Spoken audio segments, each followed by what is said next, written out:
Welcome to the final segment of This Week Tonight with Kevin Goldberg. To be honest, I've been saving a lot for last. This will be the program's final episode. For reasons I don't fully understand, the MTN network has decided to cancel the show. I'm sure there'll be other opportunities for me, but you'll probably have to look further down the cable box to find them. I've been called angry a lot, and it's usually not meant as a compliment. A profile of me once said, I was addicted to rage the way New York's club kids are addicted to Molly and cocaine. In our culture, anger is generally seen as something you should throw away. But if you speak to my gay friends, you'll see things differently.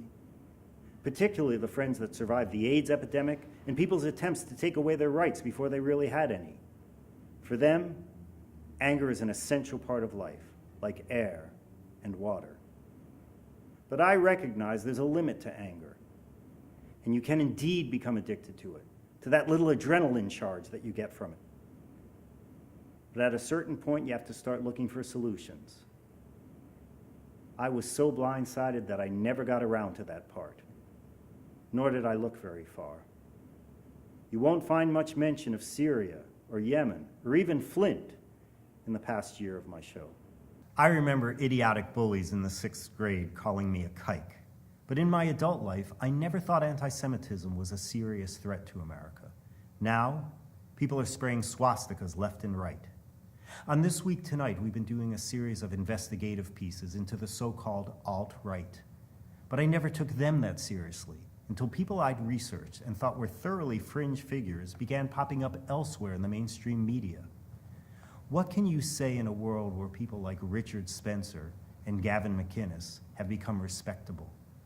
I know I didn't know what to say.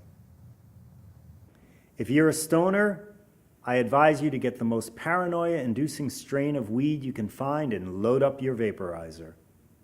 Your visions will probably come true over the next 4 years. I don't see a happy ending for America. Oh, I could scream and shout about scum and banana Republicans. I've done it enough over the past months of my show. I've wondered what my show would have been like had Hillary Clinton won. Probably better and more varied.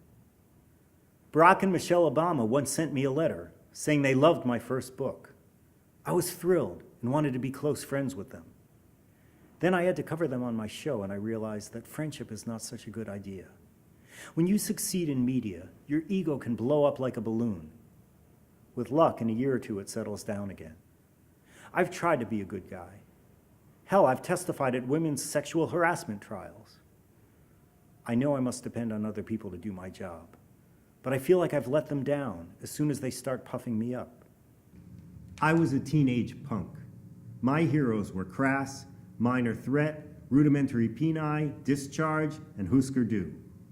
I liked it loud, hard, and fast. Even Iron Maiden made the cut. Then I went to college and got into a different vibe, listening to reggae.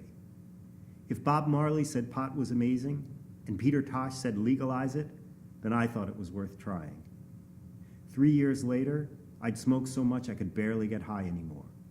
So I stopped and began concentrating on my studies for once. Even then, I could tell that Guy Debord was a prophet and the society of the spectacle was upon us. But still, I wanted a career in TV news.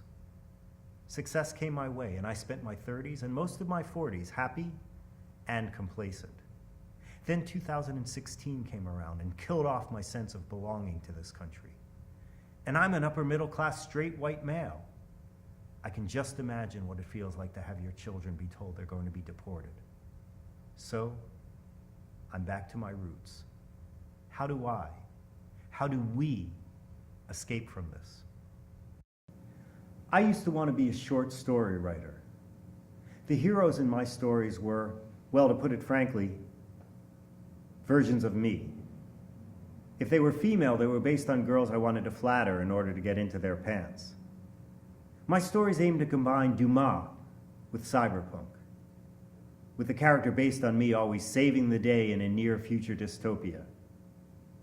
When I took an English composition class, my teacher said a few things that stuck with me. First, endings that aren't made of flesh, sweat, and bone aren't worth anything. And second, solutions that you don't believe in have no place in your stories. Sweet dreams and good luck. Very, very good luck. You'll need it.